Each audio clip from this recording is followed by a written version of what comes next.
Maglalakad muna tayo dito sa hacienda ng aming ng aming bagong kaibigan, kakilala. Oh, tingnan nyo na po kung gaano kalaki yung maabot po ng tanaw nyo. Kanila po yan.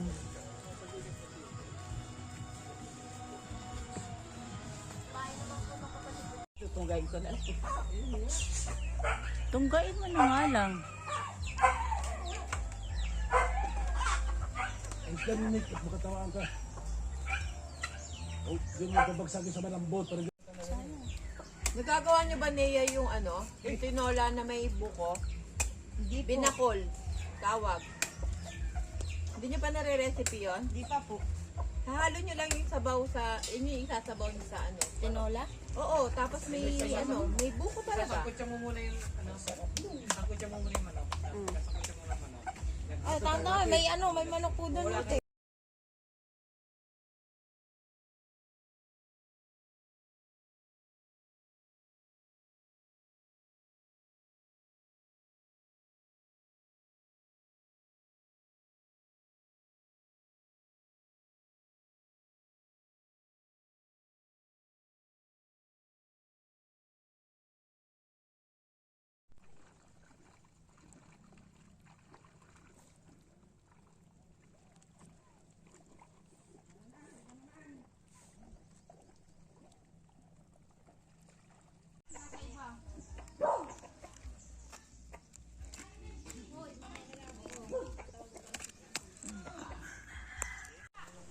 Lamig?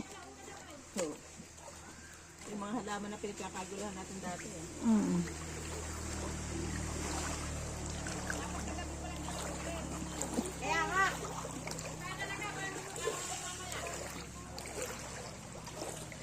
Asan yung ano? Pal. Tilakpan. Parang tilaroy, diba? Lalaba ka? Lalaba ka?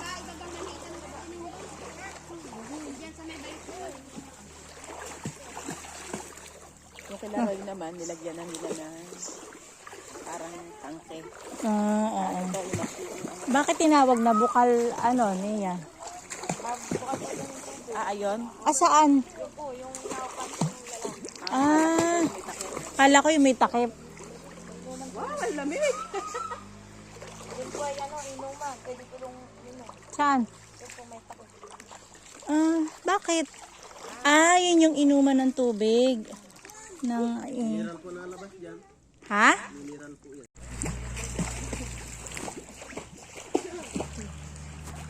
Ay, ito.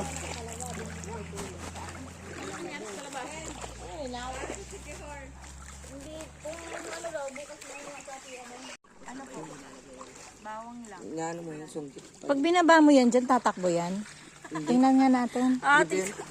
Tali yan. Oo. Pagalaman lakas. Mga pwede pa yun hanggang sa lunes. Wala na nangamoy ano na tayo. Ha?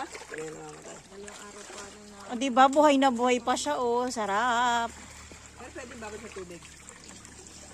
Hindi yan, di ba, babad? Hindi, no?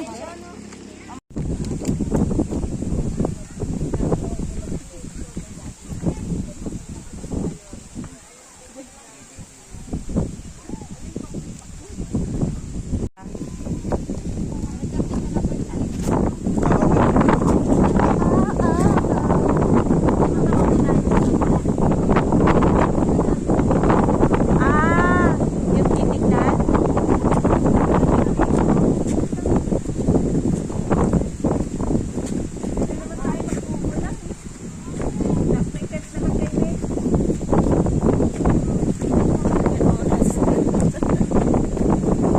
Ganun ba?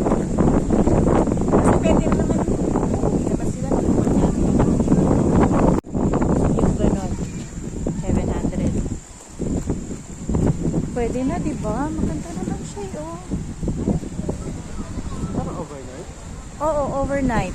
Tapos pwedeng mag-tent. Kasi di natin dinala yung tent natin.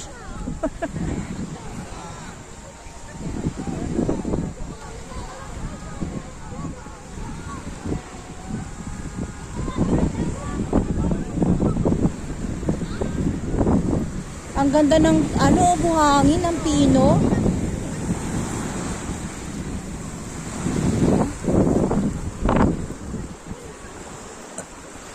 Di ba talisay yung puno yon? Di ba puno yan?